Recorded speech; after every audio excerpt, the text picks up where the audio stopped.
A powerful earthquake shook Morocco, killing more than 1,000 people, destroying buildings, and setting off a scramble to rescue those trapped under the debris.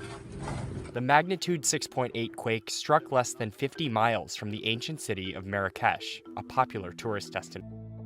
Officials said the timing of the quake, which hit at 11:11 p.m. when most people were home, also made things worse. Videos showed residents and tourists clearing restaurants and spilling out onto the streets. Oh my god! That building! Right. I'm really scared.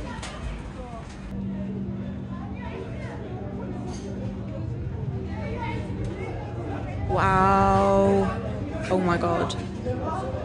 Oh my god. Come on.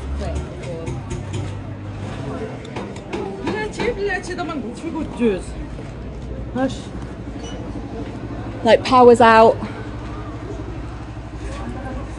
Wow.